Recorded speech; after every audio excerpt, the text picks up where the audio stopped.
स्वागत है आपका। और आज हम आर्थिक वनस्पति विज्ञान का पार्ट फर्स्ट पढ़ने जा रहे हैं, जिसमें हम कुछ ही फसलों के बारे में डिस्कस करेंगे। और ये सीरियल फसलें किस प्रकार की हैं, किस प्रकार का इनका फल होता है, और हम इसी के बारे में आज डिस्कस करेंगे। तो आप देख सकते हो। तो हम सबसे पहले देखते हैं कि जो धान्य फसलें होती हैं, धान्य या अनाज शब्द की जो उत्पत्ति हुई है वो कहाँ से हुई है? सीरिलिया मुनेरिया से मानी जाती है। तो ये ऐसा माना जाता है जो धान्य और अनाज शब्द की जो उत्पत्ति हुई है इन्हीं शब्दों से मानी जाती है।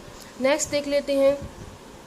जो अनाज होता है, अनाज को पॉयसी या ग्रैमिनी कुल में रखा गया है। जैसे ज़्यादातर जो सभी अनाज होते हैं उनको पॉयसी और ग्रैमिनी कुल में यानी कि फैमिली में इनको रखा गया है। नेक्स्ट देखते हैं हम। जो कूट फसलें होती हैं, कूट फसलें यानी कि स्यूडो सीरियल होते हैं, यानी कि ग्रैमिनी सभी फसलें किस में आती हैं? ग्रैमिनी और पॉयसी में आती हैं।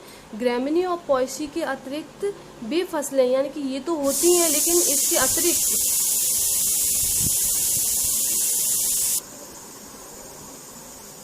यानी कि ग्रैमिनी और पॉयसी के अतिरिक्त ये तो होती हैं, लेकिन इनके अतिरिक्त वे फसलें जिनका रासायनिक संगठन धान्य फसलों से, याद रखना कैसी, धान्य फसलों की ही तरह होता है। उनका जो रासायनिक संगठन होता है धान्य फसलों की तरह होता है। वे फसलें कूट फसलें कहलाती हैं। जैसे हम एग्जांपल ले लेते हैं, फैगोफेरम एक्यूलेटम, या उसको बुच या बुक के नाम से, बुकवीट के नाम से इसको जाना जाता है। जो आप देख रहे हो इसमें, ये क्या है? फैगोफेरम एक्यूलेटम है या बुकवीट है, जिनको जो इस प्रकार के दिखाई देते हैं, आप इसमें चित्र में देख सकते हो। और नेक्स्ट है इसका जो एग्जांपल स्यूडो सीरियल का जो चीनोपोडियम क्या होते हैं? इस तरीके से जो बीज, इसके छोटे छोटे जो बीज होते हैं, जैसे पोषक दाने बोलते हैं उनको, इस तरीके से। और ये सभी कैसे हैं? हेल्थी ग्रेन के रूप में यूज़ किए जाते हैं।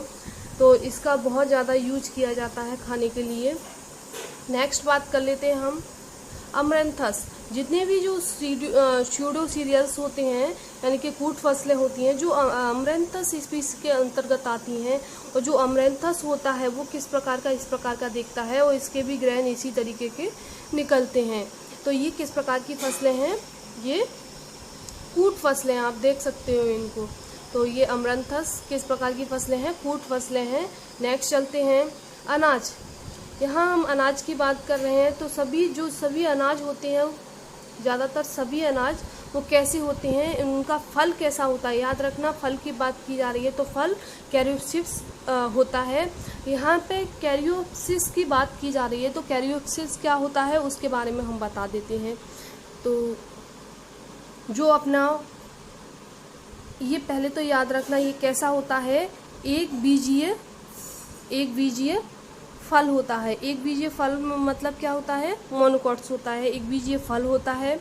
और दूसरी चीज़ इसमें आप क्या देख सकते हो, इस फल की एक और विशेषता क्या है? इसमें जो फ्रूट बॉल होती है, यानी कि फल वित्ती और सीड कोड, जो सीड कोड होता है वो पूर्णतः कैसा रहता है? संयुक्त रहता है या फ्यूज्ड रहता है, अपन बोल सकते हैं। तो ये इसकी विशेषता है। तो मैं आपको ये लिख के बता देती हूँ। फल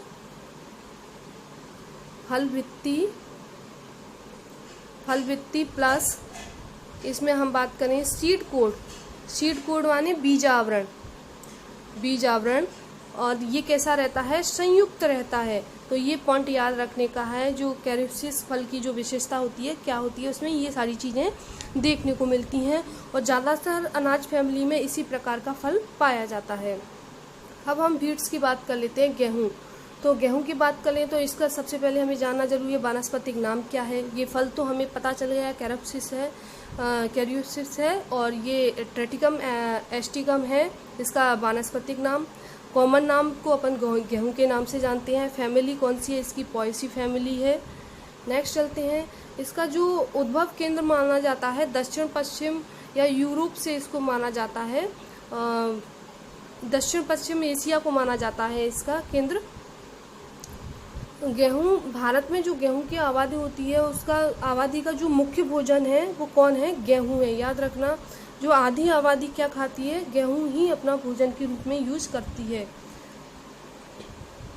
नेक्स्ट देख लेते हैं, भारत का विश्व में गेहूं की पैदावार में कौन सा स्थान है? दूसरा स्थान। याद रखना, गेहूं की पैदावार में दूसरा, और फर्स्ट किसका है? चीन का। याद रखना, पहले नंबर पे चीन है, दूसरे नंबर पे भारत है। दूसरा है, इसमें इसकी जो सबसे प्रचलित जाति है जो की जाती है वो कैसी है? टिट्रिकम बलगुरम गेहूं की प्रचलित जाति है।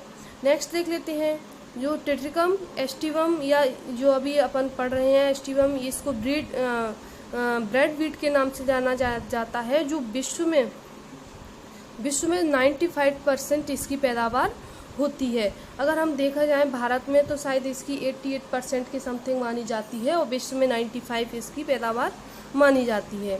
नेक्स्ट देख लेते हैं, टिट्रिकम ड्यूरियम या मैक्रोन व्हीट या मैक्रोनी व्हीट के नाम से भी इसको सेकंड को जाना जाता है। तो इसकी पैदावार इनकी अपेक्षा थोड़ी कम होती है, यानी कि 11-12 की समथिंग इसकी पैदावार मानी जाती है।